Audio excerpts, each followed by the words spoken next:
Hello students, I am Ratish Kumar and I am going to start new topic named The Rise of Nationalism in Europe. The Rise of Nationalism in Europe. So first of all, you have to understand what is the meaning of nationalism. Nationalism क्या होता है, उसका meaning क्या है। Nationalism का मतलब होता है कि a feeling towards nation. When people of any geographical region starts visualizing about a nation which is based upon the concept of or which is based upon the notion of similar culture, similar language, some other aspects, same historical experiences, and on that basis they start visualizing a nation. What is the basis? Similar culture, similar experiences, similar historical experiences, all these things develops a concept of nation among the mind of the people of certain geographical area. So that is called nationalism. इस nationalism का मतलब हिंदी में राष्ट्रवाद होता है। राष्ट्र, ये राष्ट्र और कंट्री, पॉलिटिकल साइंस में नेशन और कंट्री दोनों एक अलग चीज़ होता है। नेशन का कॉन्सेप्ट कंट्री से ज़्यादा वाइड है। कंट्री एक पॉलिटिकल एस्पेक्ट में लिया जाता है कि जिस जगह पे गवर्नमेंट का रूल है, और नेशन का कॉन्सेप्ट है वो एक पॉलिटिकल कॉन्सेप्ट से भी ऊपर का चीज़ है। इसमें जब किसी सर्टेन इलाका में, सर्टेन ज्योग्राफिकल एरिया में वहाँ के पॉपुलेशन जब अपने आप को एक जैसा समझने लगते हैं, जैसे कि एक जैसा कल्चर हो उनका, कल्चर का मतलब उन लोगों का एक जैसा रहने सहने का तरीका हो, और एक जैसा लैंग्वेज थोड़ा डिफ़र कर सकता है लेकिन कल्चर बहुत सेम होना चाहिए। लेकिन हाँ, लैंग्वेज भी, जैसे यूरोप में लैंग्वेज मेन रोल प्ले किया था वहाँ के नेशनलिज्म में, कि सेम लैंग्वेज के लोगों ने अपना अपना कंट्री बनाया, सेम कल्चर के लोगों ने एक नेशन का कॉन्सेप्ट डेवलप किया। लेकिन इंडिया में लैंग्वेज से भी ऊपर का कॉन्सेप्ट रहा नेशनलिज्म। यहाँ पे एक सांस्कृतिक जो कल्चर है, एक जैसा कल्चर, चाहे वो कश्मीर से कन्याकुमारी तक एक कल्चर था इंडिया में, उसको एक नेशन के रूप में देखा गया। लेकिन यूरोप में ज़्यादातर इंडिया से थोड़ा छोटा कंट्री बना, नेशन के रूप में देखा गया। लेकिन वहाँ पे मेन जो आधार बनाया गया वो वहाँ का लैंग्वेज और कल्चर था। जैसे जर्मनी बना, जर्मन लैंग्वेज पे, इस तरह से और भी कंट्री बना, France, French language, French speaking people. तो इस तरीक़ा से वहाँ पे पहले नेशन का एक कॉन्सेप्ट आया और उस बेसिस पे कंट्री फॉर्म हुआ। तो पहले नेशनलिज्म के पहले ऐसा कोई कॉन्सेप्ट नहीं था कि कोई नेशन हो, कोई कंट्री हो। सभी जगह मोनार्की था।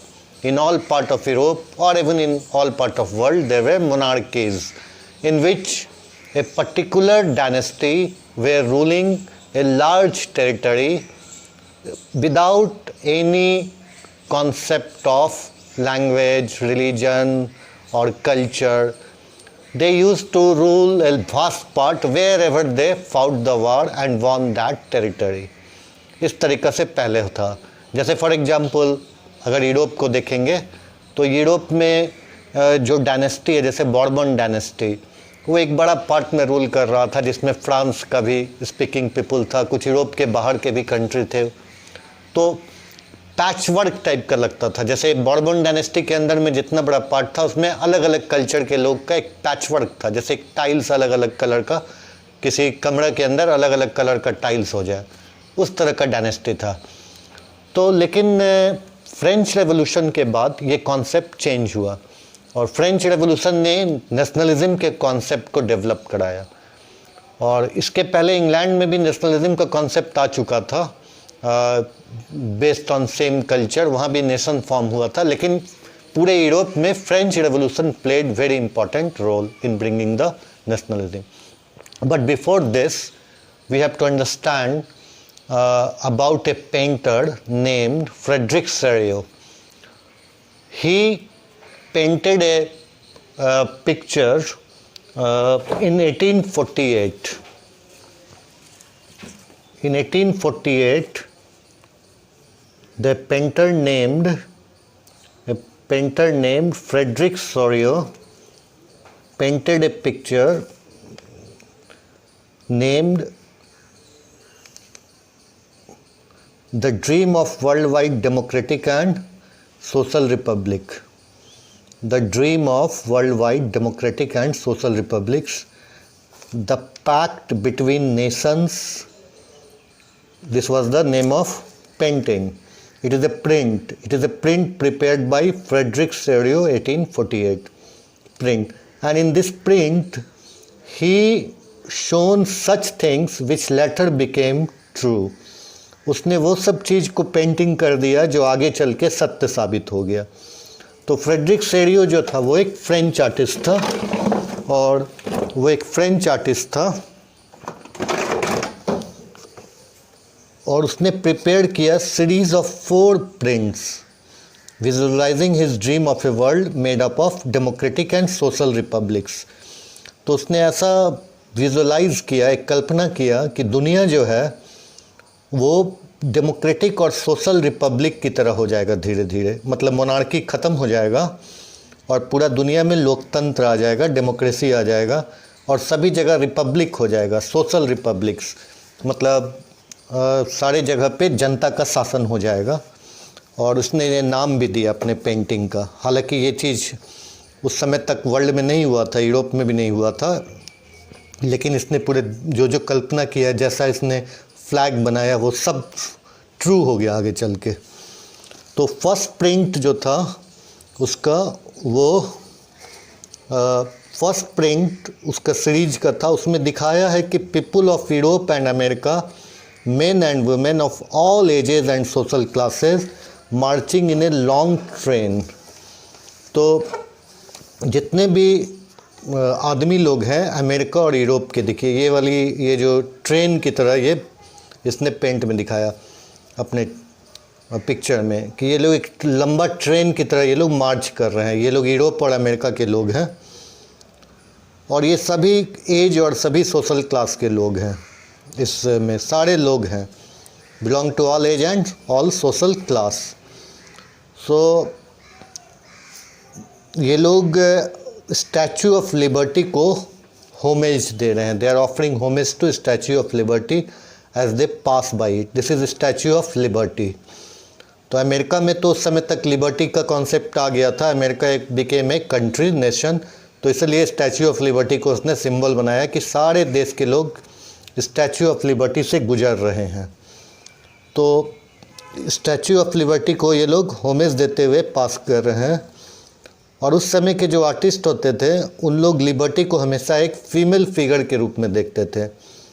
और यहाँ पे टॉर्च ऑफ एनलाइटमेंट जो है उसके हाथ में, स्टैचू ऑफ लिबर्टी के हाथ में एक एनलाइटमेंट का टॉर्च भी है, वो रखी हुई है. और यहाँ पे एनलाइटमेंट का मतलब होता है एक हाथ में एनलाइटमेंट और दूसरे हाथ में charter of the rights of man in other hand. एक हाथ में चार्टर है राइट्स ऑफ मैन, दूसरे हाथ में एनलाइटमेंट है. तो ये पेंटिंग, ये जो लिबर्टी की स्टैचू है उसको से पास करते हुए सब लोग गुजर रहे हैं. और इसमें इस समय अर्थ में जो मतलब ज़मीन पे फेंका हुआ चीज़ सब है, जिसको मतलब कि लोगों ने फेंक दिया, रिजेक्ट कर दिया, वो सब पुराना जो मोनार्की है, जो सिंबल ऑफ, जिसको एब्सोल्यूटिस्ट इंस्टीट्यूशन बोल सकते हैं, मोनार्की, चर्च, ये सारे चीज़ों को जो रूल कर रहा था उस समय जनता को, उनको लोगों ने रिजेक्ट कर दिया, फेंक दिया. उनका सामान ज़मीन में पड़ा हुआ है, फोरग्राउंड में है. और shattered remains of the symbols of absolutist institutions. Absolutist मतलब एक जिसके पावर पे कोई कंट्रोल नहीं हो, जनता का जहाँ पे कोई पावर नहीं हो. तो पहले के एब्सोल्यूटिस्ट इंस्टीट्यूशन कौन थे? मोनार्क थे, या चर्च था, ये लोग का रूल चलता था, तो इसको लोगों ने फेंक दिया है। और सेडो ने एक यूटोपियन विज़न किया। यूटोपियन का मतलब एक आइडियल विजन, जो कि मतलब एक जिसको माना जा सकता है कि एक आइडियल हो, मतलब जिसके कोई, इसमें दुनिया के सारे लोग एक प्रोसेसन में distinct Nations identified through their flags and national costume, और अलग अलग देश के लोग जो हैं एक मार्च कर रहे हैं, वो लोग अपना अपना फ्लैग लेके गुजर रहे हैं और अपना अपना ड्रेस के कॉस्ट्यूम में वो लोग गुजर रहे हैं। जैसे फॉर एग्जांपल फ्रांस वाला अपना फ्रेंच फ्लैग लिया हुआ है, उसके पीछे दूसरे देश है, 1 बाय 1 सब कंट्री का फ्लैग लेके लोग गुजर रहा है। हालांकि उस समय ऐसा कुछ हुआ भी नहीं था, लेकिन उसने ये पेंटिंग कर दिया। तो अपने leading the procession they pass the Statue of Liberty are the United States and Switzerland. तो इनको जो लीड कर रहा है वो यूनाइटेड स्टेट सबसे आगे आगे चल रहा है, क्योंकि उस समय तक यूनाइटेड स्टेट एक नेशन बन चुका था और उसके पीछे स्विट्ज़रलैंड है, वो भी नेशन बन गया था। ये लोग लीड कर रहे हैं, तो they were already nation states. France identifiable by the revolutionary try colour. France अपना ट्राई कलर में है। फ्रांस का झंडा जो है रिवोल्यूशनरी झंडा था, उसका जो फ्लैग था वो ट्राई कलर था, तो अपना ट्राई कलर लिया हुआ है ये फ्रांस वाले। तो ये भी अपना गुजर रहे हैं। उसके बाद जर्मनी के लोग हैं, followed by the people of Germany. वो लोग ब्लैक रेड गोल्ड फ्लैग लिए हुए हैं। उसके बाद सेडो ने एक और इमेज क्रिएट किया, और जबकि उसने जर्मनी का एक कॉन्सेप्ट बना लिया, जबकि जर्मनी उस समय तक यूनाइटेड एक कोई कंट्री ही नहीं बना था जर्मनी, वो उस समय मोनार्की था, लेकिन उसने एक जर्मनी का भी कॉन्सेप्ट बना दिया। और उसने जर्मनी के लोगों ने दिखाया है कि वो फ्लैग लिए हुए हैं, जो कि उनका होप है, लिबरल होप्स है कि वो लोग जर्मन स्पीकिंग जितने भी प्रिंसिपैलिटीज़ हैं, मतलब जहाँ जहाँ जर्मन लोग रहते हैं, जो अलग अलग डायनेस्टी के द्वारा रूल हो रहे हैं, वो सब मिला करके एक नेशन स्टेट बन जाएगा, एक देश बन जाएगा। उसने ऐसा अपना पेंटिंग में दिखा दिया, और एक डेमोक्रेटिक इंस्टीट्यूशन वहाँ पे हो जाएगा सब। तो जर्मनी के बारे में इसने एक मतलब होप किया था कि सारे जर्मन पीपल्स जो भी हैं, चाहे वो ऑस्ट्रिया हो या 2 सिसिलीज़ में रहने वाले लोग हों, या लोम्बार्डी के हो या पोलैंड हो, तो ये मतलब अलग अलग जहाँ भी जर्मनी के लोग हैं, वो लोग यूनाइटेड होकर के उनका अपना एक स्टेट बन जाएगा। तो फॉलोइंग द जर्मन पीपल, उसके बाद जर्मन पीपल के पीछे पीछे ऑस्ट्रिया के लोग चल रहे थे। ऑस्ट्रिया को भी एक नेशन के रूप में इसने दिखाया, और ये कोई भी जगह अभी मतलब कंट्री नहीं बना था, अभी नेशन नहीं बना था, लेकिन फ्रेडरिक सेडो ने अपने कॉन्सेप्ट पे ये सब कुछ एक प्रिंट बनाया उसने। उसके बाद किंगडम ऑफ 2 सिसिलीज़ हैं, फिर लोम्बार्डी है, पोलैंड, उसके पीछे फिर इंग्लैंड, फिर आयरलैंड, फिर हंगरी, फिर रसिया। तो 1 by 1 all these people, country means people of all these nations were marching। And इसके बाद इसने दिखाया कि हेवन से, जैसे आसमान से, क्राइस्ट, बहुत सारे सेंट और एंजल्स, वो लोग उनको आशीर्वाद दे रहे हैं।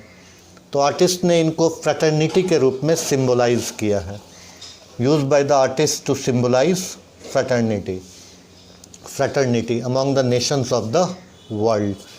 तो ये जो उसने सिंबल बनाया है कि ऊपर से आसमान से देवता लोग आशीर्वाद दे रहे हैं, angels, Christ, saints, they all were gazing. So it shows the fraternity, means all people of the world are brother, and they are marching towards new world. They are marching towards nation, to become democratic institution, and all old absolutist institutions. The remains of old absolutist institutions are in the foreground. इसको ये लोगों ने ज़मीन पे फेंक दिया, जो पुराना मोनार्की और सारी चीज़ों को। तो ये फ्रेडरिक सेडो ने अपने पेंटिंग में बताया है। तो ये जो सेडो ने जो विजुअलाइज किया है, उसके बाद 19th सेंचुरी के सेकेंड हाफ में nationalism emerge as a force. Nationalism एक फोर्स की तरह इमर्ज कर गया पूरे दुनिया में और पूरे यूरोप में एक स्वीपिंग चेंज ला दिया political and mental world of Europe. पूरा यूरोप में एकदम पूरा सभी लोगों ने मोनार्की को रिजेक्ट किया धीरे धीरे, और धीरे धीरे वहाँ पे नेशन स्टेट नया नया बनना शुरू किया। तो and result of this changes was the emergence of the nation state in place of multinational dynastic. अब मल्टीनेशनल डायनेस्टिक ख़त्म हो गया और नेशन स्टेट बनने लगा। अब एक concept and practices of modern state in which a centralized power exercise sovereign control over a clearly defined territory। तो एक तरह का मॉडर्न स्टेट का कॉन्सेप्ट और प्रैक्टिस डेवलप हो गया पूरे यूरोप में, और एक सेंट्रलाइज पावर जो कि सोवरेन कंट्रोल करने लगा एक डिफाइंड टेरिटरी में। मतलब हमेशा के लिए एक डिफाइंड टेरिटरी बन गया और एक सोवरेन कंट्रोल हो गया जो कि जनता का ही सरकार थी, डेमोक्रेटिक इंस्टीट्यूशंस और डिफाइंड टेरिटरी। अब ये नहीं रह गया कि कोई डायनेस्टिक किसी दूसरे जगह को जीत लिया फिर वो उसमें मिला लिया, फिर वो कभी इधर चला गया कभी इधर चला गया। तब एक क्लियरली डिफाइंड टेरिटरी का कॉन्सेप्ट बन गया। एक लंबे समय में यूरोप में ये डेवलप हुआ है। तो but a nation state was in which the majority of its citizens and not only its rulers came to develop a sense of common identity and shared history or descent।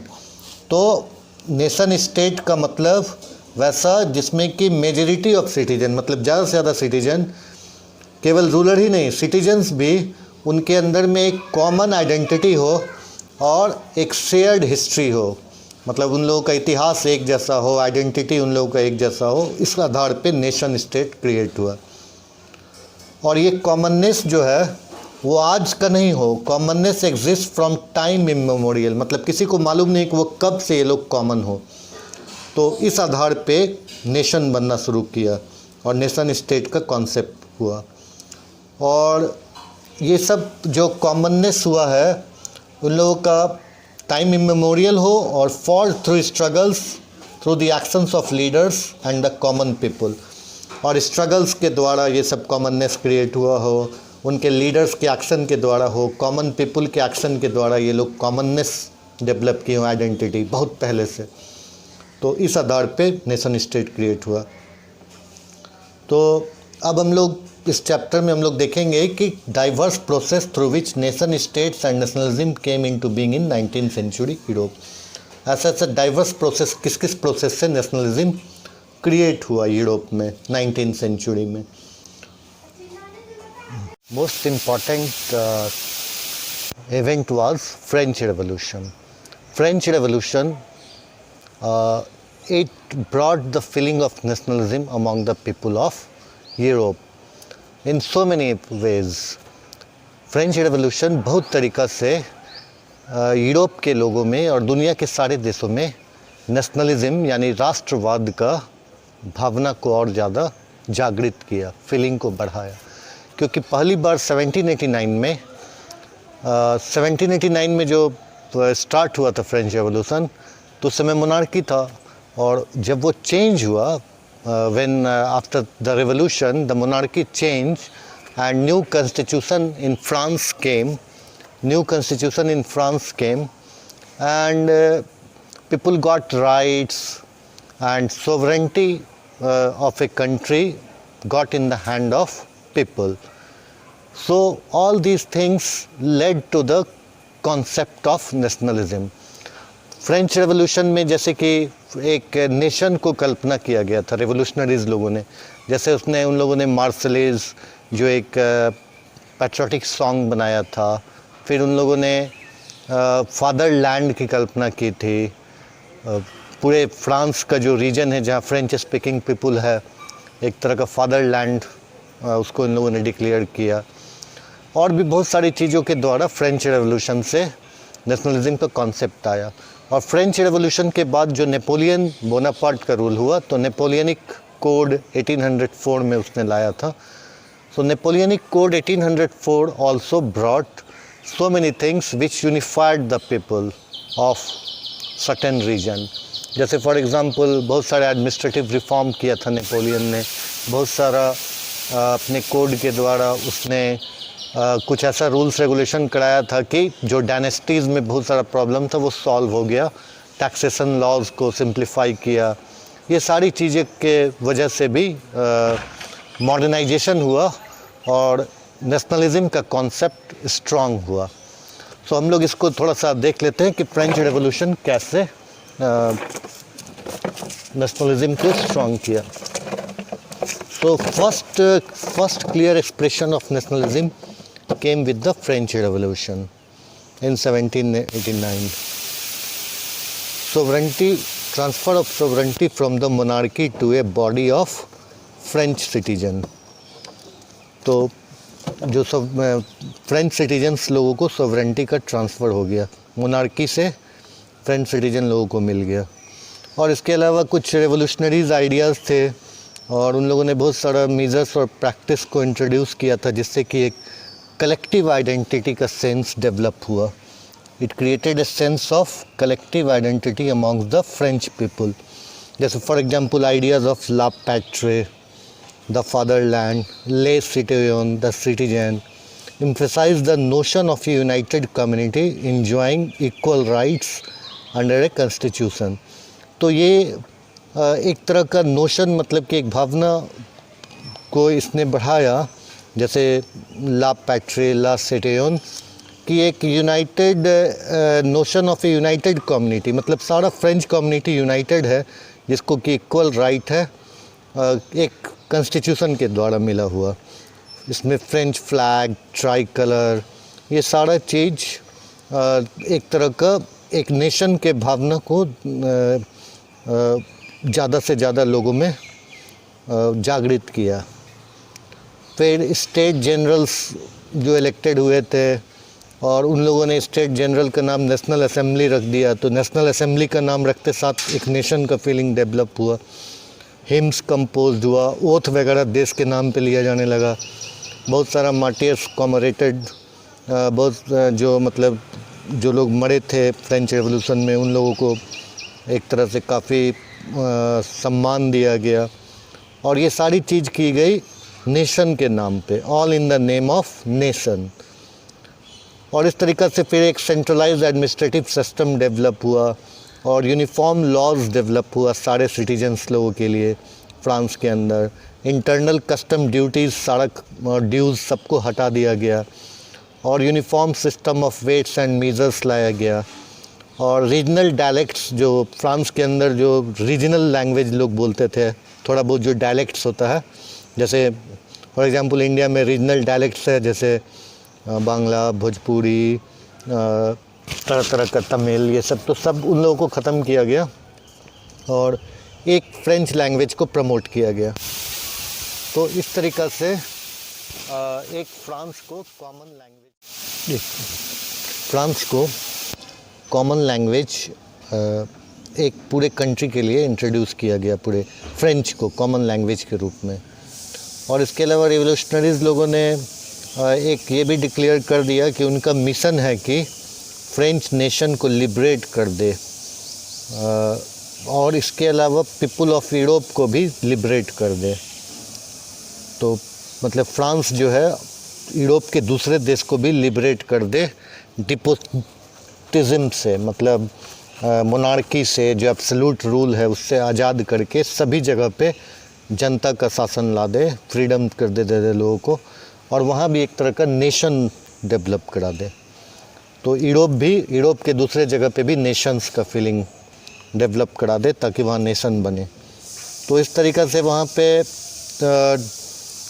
ये सब events जो है French revolution का news event अलग अलग cities में गया और बहुत सारे स्टूडेंट लोग और एजुकेटेड मिडिल क्लास लोग जैकोबिन क्लब ज्वाइन कर लिए और उन्होंने एक्टिविटीज़ करना शुरू किया। उनकी कैंपेन ये सब ने फ्रेंच आर्मीज़ वो लोग बना लिए और ये सब करके, और वो लोग हॉलैंड गए, बेल्जियम गए, स्विट्ज़रलैंड गए, इटली गए, ये सारी जगह पे ये लोग 1790s तक गए और एक रेवोल्यूशनरी वार उन लोगों ने शुरू कर दिया वहाँ के मोनार्क वगैरह से।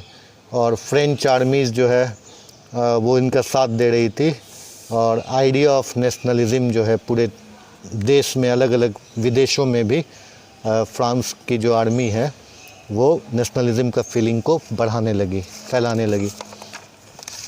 और इसके बाद देखते देखते समय के अनुसार फिर नेपोलियन आ गया 1804 के टाइम से, और नेपोलियनिक कोड, सिविल कोड 1804 लाया। और ये जितना भी प्रिविलेज सब है जो बर्थ पे बेस्ड है, पहले से यूरोप में जो ऊंचे तबके के लोग जो यूरोप के जो फर्स्ट स्टेट और सेकंड स्टेट वालों को जो मिला हुआ था प्रिविलेज, वो नेपोलियन ने ख़त्म कर दिया, इक्वालिटी ले आया, establish equality before the law and secured the right to property. और उसके बाद उसने अपने कोड को दूसरे जगह भी, जहाँ जहाँ फ्रांस का कंट्रोल था वहाँ पे नेपोलियनिक कोड इंट्रोड्यूस कर दिया। और Dutch Republic, Switzerland, in the Dutch Republic, in Switzerland, in Italy and Germany, Napoleon simplified administrative divisions, पूरा एडमिनिस्ट्रेटिव डिवीज़न सिंप्लीफाई करके फ्यूडलिज़म को ख़त्म कर दिया उसने, एबॉलिश्ड फ्यूडलिज़म, एंड पीजेंट्स को आज़ाद कर दिया। Peasants, he freed peasants from serfdom and manorial dues. जो वहाँ पे सर्फडम चलता था, मतलब एक तरह का किसान लोगों को सर्फ की तरह गुलाम बना के रखा था, सर्वेंट की तरह, और उनके ऊपर बहुत ड्यूज़ था, उससे आज़ाद कर दिया। गिल्ड रेस्ट्रिक्शन सब हटा दिया। शहरों में गिल्ड रेस्ट्रिक्शन था, मतलब कोई बाहरी लोग जा कर के वहाँ पे बिज़नेस नहीं कर सकता था, गिल्ड बना हुआ था और वो रेस्ट्रिक्शन लगाया हुआ था सभी पे, वो सब हटा दिया नेपोलियन ने। ट्रांसपोर्ट और कम्युनिकेशन सिस्टम को इम्प्रूव कर दिया। और ये सब करके नया नया जो बिजनेसमैन हैं, जो थर्ड स्टेट के लोग थे, ये सब नए नए बिजनेसमैन, उन लोगों को बहुत सारा फ्रीडम मिला। और स्मॉल स्केल प्रोड्यूसर जो गुड्स के जो छोटा छोटा सामान बनाते थे, वो लोग उन लोगों को फ़ायदा हुआ। और एक uniform law, standardise weights and measures और कॉमन नेशनल करेंसी, ये सब जगह उसने ला दिया कि सभी जगह कॉमन करेंसी कर दिया। उससे क्या हुआ कि movement of goods and capital का जो एक्सचेंज था वो तेज़ हो गया एक जगह से दूसरे जगह, तो लोग एक दूसरे से मिलने जुलने लगे और यूनाइटेड होने लगे, और ये सभी नेशन का कॉन्सेप्ट डेवलप किया। लेकिन बाद में लोकल पॉपुलेशन जो है, जो जैसे कि फॉर एग्जांपल जर्मनी का या स्विट्ज़रलैंड का, इटली का, डच रिपब्लिक का, यहाँ का जो लोकल पॉपुलेशंस हैं, उन लोग धीरे धीरे फ्रेंच आर्मी से गुस्सा होने लगे। और वो लोग नेपोलियन को, शुरू में तो ये लोग समझ रहे थे कि ये लोग दे आर हार्बिंगर्स ऑफ फ्रीडम, आज़ादी के ये लोग दूत हैं, लेकिन बाद में बहुत सारा रेस्ट्रिक्शन नेपोलियन ने लगा दिया और धीरे धीरे टैक्स बढ़ा दिया, सेंसरशिप लागू कर दिया और फ्रेंच लैंग्वेज को प्रमोट करने लगा। ये सब चीज़ के बाद से वो लोग धीरे धीरे फ्रांस से वो लोग थोड़ा एक तरह का हैट्रेड होने लगा, और वो लोग खुद का एक नेशन वो लोग फॉर्म करने का सोचने लगे और अलग अलग नेशन फॉर्म किया बाद में। तो ये सारी चीज़ें को लेकर के नेशनलिज्म का राइज हुआ। So in a nutshell we can say that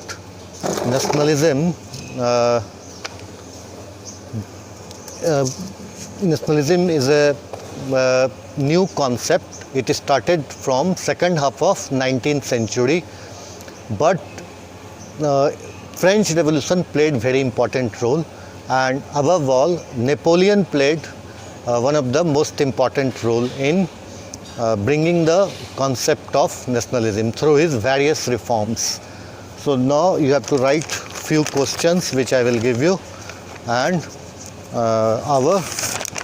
this part 1 will come to an end. The question number 1 is, explain the significance of Frederick Soriot painting, how it visualized the concept of nation state in Europe. This is question 1. Explain the significance of Frederick Soriot painting, how it visualized the concept of nation state in Europe. Now question number 2. Explain the contribution of French Revolution in bringing nationalism. Explain the contribution of French Revolution in bringing nationalism. Question number 3. Explain various measures and policies adopted by Napoleon which resulted in the rise of nationalism in France. Explain various measures and policies adopted by Napoleon which resulted in the rise of nationalism in France. The 3 questions. So these 3 questions you have to do in first part, and I hope you enjoyed this video. Very soon I will send the second part. So all the best. Thank you.